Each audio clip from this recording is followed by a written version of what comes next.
Hi there, I'm Michelle Fiegehen and I'm the CEO of Yempo.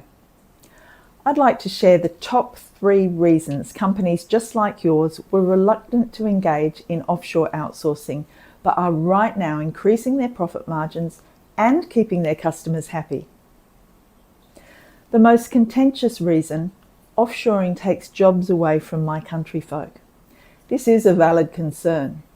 If you proudly advertise that your services are 100% homegrown, you will likely attract and retain a certain clientele, and those clients are quite possibly prepared to pay the increased cost to support your principle. But many companies are not. They're expecting you to consistently reduce your costs and save them money. Rather than think about letting local staff go in favour of an overseas hire, there are other options to explore.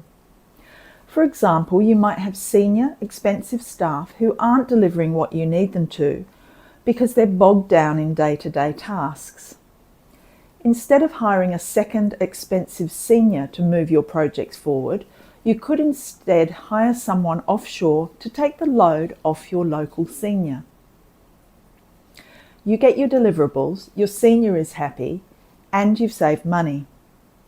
Rather than thinking about the second job that didn't go to a local, you can pride yourself on providing career growth and satisfaction to one of your country folk. And finally, the best way to provide jobs to locals and support your economy is to stay in business. In order to win business at a lower cost while maintaining quality, your competitors are already offshoring. The second reason: you pay peanuts, you get monkeys. Yes, this is absolutely true, which is why you should not select an offshore partner that seeks the cheapest resources to work on your business. In my company, we right hire. We focus on finding the absolute best person for your requirements and for your culture. We might not offer you the lowest cost resource, but you will still save money by hiring the best, and you'll have a much better experience.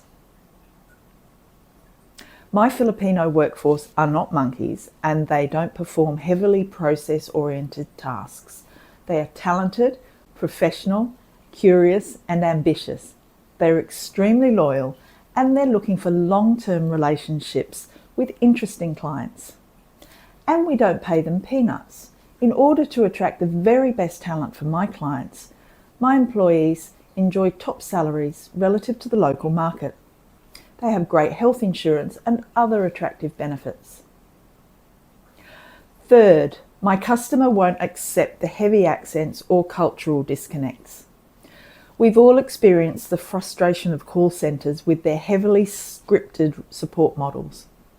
India pioneered the offshore outsourcing industry and made a few mistakes along the way, which have left some people weary if they even hear an Indian accent. But there is much, much more to offshore outsourcing than call centres, and a range of geographical options too. Personally, I've lived and worked in both the Philippines and India, and worked with extremely talented staff in both locations. However, for my business, I chose the Philippines because of its culturally diverse history. The population is extremely adaptable and speaks fluent English. While many people have an accent, it's mostly a gentle American-style lilt. Very few of us live and work in a bubble without cultural diversity, and you might be surprised how accepting your clients are. Do you have other concerns about offshore outsourcing? Drop me a note at the email address below so I can share some real-life case studies or introduce you to our happy clients.